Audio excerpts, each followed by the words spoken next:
When someone speaks and someone listens, some unique dynamic things can happen. One, transformation. Transformation of the person who listens by ideas that might come at a timely time. Suddenly the lights go on, you're never the same again. But also you can be transformed by being the one who teaches, not the one who listens. That can certainly happen, but the one who teaches. If you struggle hard to make it clear for someone else, it makes it more clear for you. The English language is rather clumsy sometimes when they try to express what's going on in our head, let alone our heart.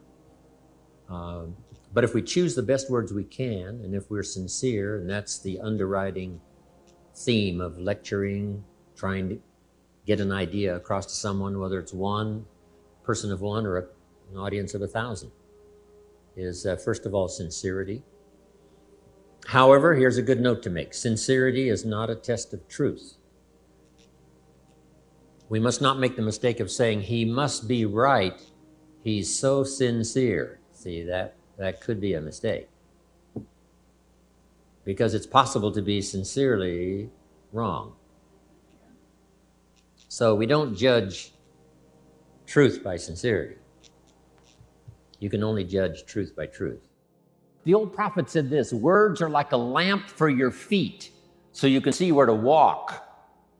And words are like a light for your pathway, so you can see where to go. With words, you can show somebody where to step and where to go. Wow.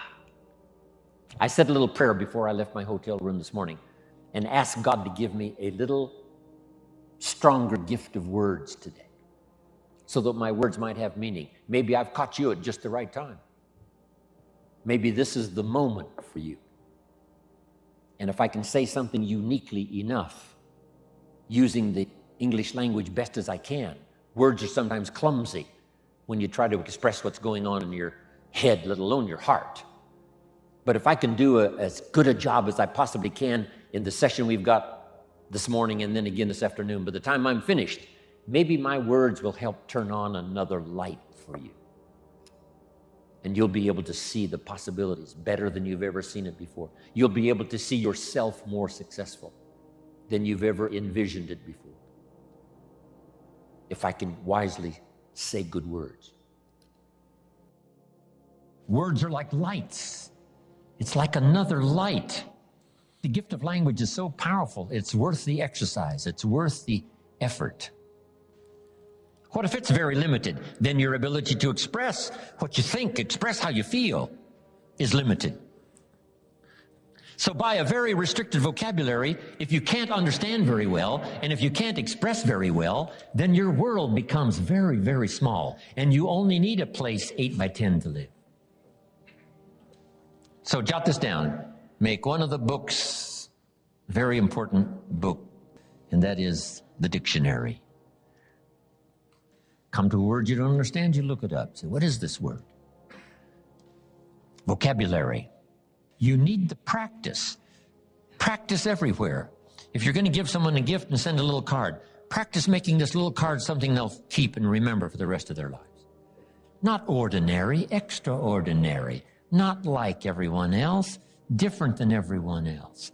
It's the practice of using your gift of saying things another way until a light turns on, another way that expresses something heartfelt that the standard ordinary language wouldn't express, couldn't reach, couldn't paint these mental pictures. It's okay to give flowers, but don't let flowers do all your talking. Flowers have a limited vocabulary. Guess what flowers say? You remembered. That's about all they say.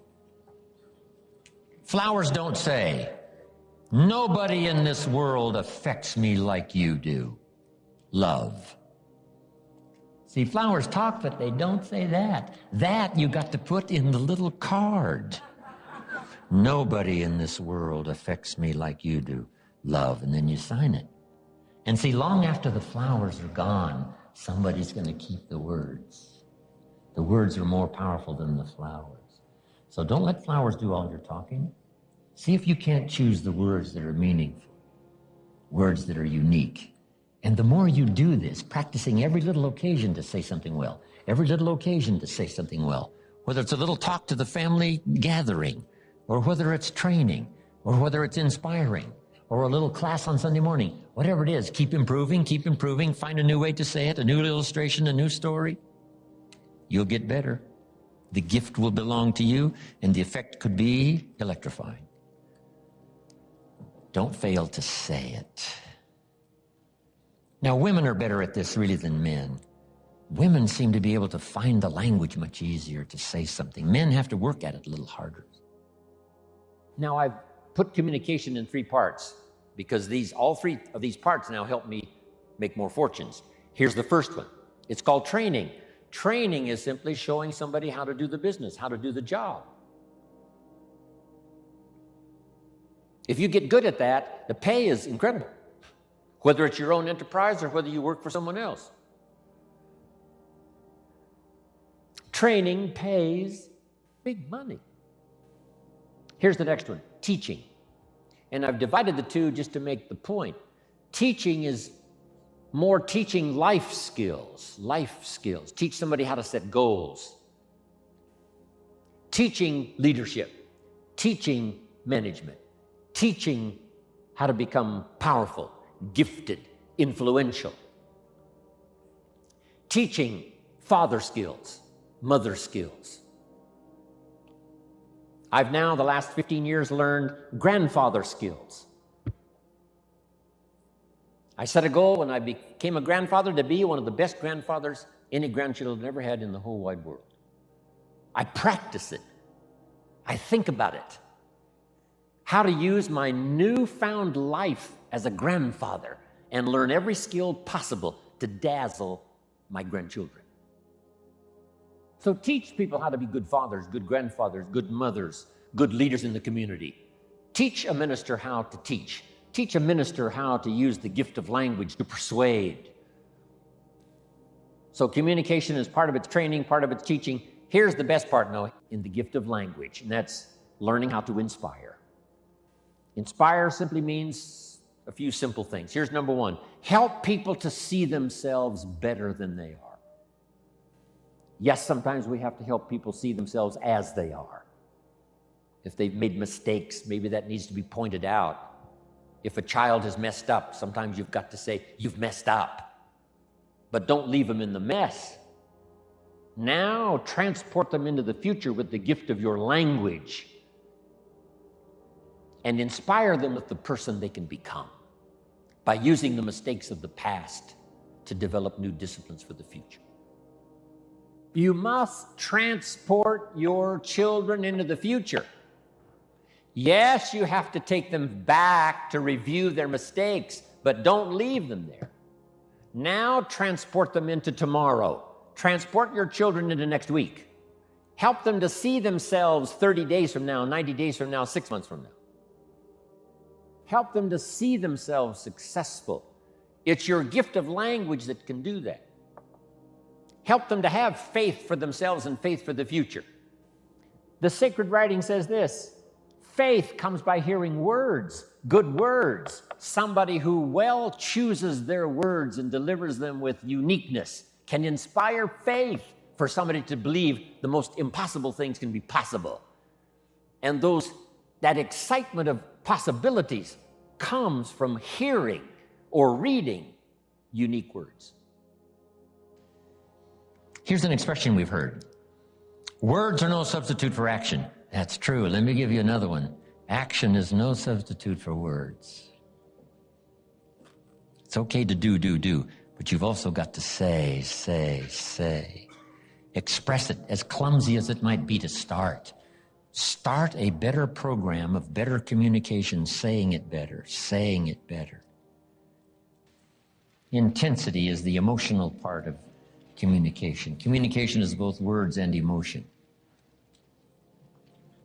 Here's what's really powerful. Words loaded with emotion. See, that's what's unbelievably powerful. It can move nations. It can help people change directions. It can establish an ideology. for good or for bad. Look at Hitler and his ability to preach. Look at Stalin and his ability to preach. Lenin, as wrong as they were, they believed it with all of their heart. Disastrous results, but they put everything they had into it. The emotional content was unbelievable. Powerful. Yes, in an evil direction, but it can also be used for a good direction. This intensity, strength, power, emotion. Words are words. Words are like a little straight pin, right? A guy buys a shirt and it's got all these little pins in it, little straight pins that you got to take out. What if I took one of those straight pins and I threw it at you and it hit you in the face or the hand? You'd feel it. That's my words that got you, the little straight pin. But what if I took that little straight pin and wired it to the end of an iron bar about this long? And then I let you have it. See, I could drive the pin through your heart. The iron bar is the emotion. The pin is the words. Now, here's the craft. And conversation is a craft. Don't get lazy in learning this craft, because it'll serve you so well at home. It'll serve you so well in the marketplace. It'll serve you so well in your career and making your fortune. This craft of communication. Here's the combination. Well-chosen words mixed with measured emotion. Not only do the words have to be well-chosen, the emotion has to be well-measured. Meaning, not too much power for a minor point. It can be so powerful if it's measured well. See, if you had a powerful point and a little bit of emotion, that wouldn't make sense. Nobody would get it. Nobody would say, well, for such a powerful point, it's not a very strong emotion. So then you can't come on too strong with some minor point. You know, sometimes kids have a legitimate objection. They say, you're making too big a deal. And sometimes parents have a tendency to do that, to make a big deal out of a little bitty deal. So here's the key. Make a big deal out of a big deal, and then smaller emotional content on a little minor deal. That's an art. That's a craft. When you go fishing, what do they say? Don't pull too hard. You'll lose the fish. Don't give them too much line. They'll get away. So it's called pull, pull, pull, easy, easy, pull, pull, easy, easy, pull, easy. That's like communication. Strong, but not too strong. Adjust your style to fit the occasion and the emotional content so that it works, so that it makes sense. That when you burst on the scene, it's called for. The point is called for, that much emotion. This is a craft. Don't get lazy here. And the reason I ask you not to get lazy here is because the payoff is so great. Whether it's working on the job or advancing your career or at home with your family or communicating with your spouse. Whatever it is, craft your communications. Be a little more aware. Somebody says, you ought, you ought, you ought. Jot this down. Ignore all the you oughts or you should. Only if they're giving general information. We should. It's better to say if you're teaching, we should. Not you should, we should. Then you let me listen in without it being too confrontational. If everyone did this, see, that'd be great. And then you give a person a chance to choose to do it or not to do it. But when you start the you ought, now see if I don't, now see we got some tension and maybe some problems. So you oughts seem to always create problems. When you're talking to your kids, you say, no, if kids would do this, not always saying, if you did this, life would be better. But if kids did this, life would be better. It's like making a little talk and letting them listen in. And then it's a little less confrontational. Here's the next one now that's really challenging, but it really works. And that is read your audience. Whether it's an audience of a child or an audience of a training class, or whether you're a minister and you preach. Here's what you've got to do. Say something well, but then read the effect you're having. In those early days, I had to quickly read, should I keep going or should I quit? I would go through my notes and I wouldn't look up. I wouldn't look up. I would just go through my notes and go through my notes. Some of those early classes, I think everybody could have left and I'd have just kept on going right through my notes. Then finally, I learned to start looking up to see if it's okay. Should I slow down? Should I speed up? Am I coming on a little too strong? Should I get a little softer? This is what reading is all about. If you're talking to a child, should you really pour it on or should you hesitate? Should you save this for another time or do it now? Some of that you've got to pick up by reading the child. Read what's happening to your audience of 1 or 1,000. This is a challenge, but it'll help you in framing better the words you need to say and the style you need to use. Now, in reading, there's 3 things. Jot these down. 3 things in reading your audience. First, you read what you see. Salespeople soon learn. If the customer's got his arms folded and his chin tucked down and he's frowning, this one ain't going to be easy. Right? This one's going to take all my skill to get his arms unfolded, make him a little more comfortable, get that frown off of his face. What can I do? I got to reach in my bag for some good stuff, right? To see if I can't sort of change the situation. And what causes us now to do those amendments in our presentation? It's reading someone's body language, right? What's happening? Here's the next one. You've got to read what you hear. If it's a two-way conversation, you've got to listen as well as talk. Mama said 2 ears, 1 mouth. Listen twice as much as you talk at least, maybe more. Listen so that you can now know how to proceed, especially if you're talking to a child. You listen so that you know how to proceed. No use going on and on if just a couple of things will do, and by listening, you pick that up by listening. Here's the next one. You got to pick up the emotional signals, how you feel, whether you're coming on too strong, whether you should be stronger or easier this time. That's an art in reading. First, what you see. Second, what you hear. Third, read how you feel. Now, this is where women really have it made. Being able to feel, sense. Woman says, it doesn't feel right. Man says, what does that mean? Doesn't feel right. And they pick it up. Men can learn better on how to pick up these emotional signals, but women seem to have it, right? They're tuned in. It's built in. Because there's no use going on and on. If the signal should have told you, wow, this is not the time. This is too strong. Picking up not only what you see and what you hear, but what you feel. One of the best phrases I could give you for the day, here it is. Don't be lazy in language. Don't be lazy in language, because the gift of language can create a career. It can help somebody see the way into the future. It can help somebody change from who they are to who they would like to be. It will help you to see the gift of your own intellect. There's an innate vocabulary in all of us that helps us to see, helps us to translate what's going on in the world, what's happening, so that we can make good decisions instead of poor ones. We can make less mistakes this year than we made last year. One of the major things to pray for is to be gifted in language, because it can have such a dynamic effect on your children. It can have such a dynamic effect on your business. It can have such a dynamic effect on your customers.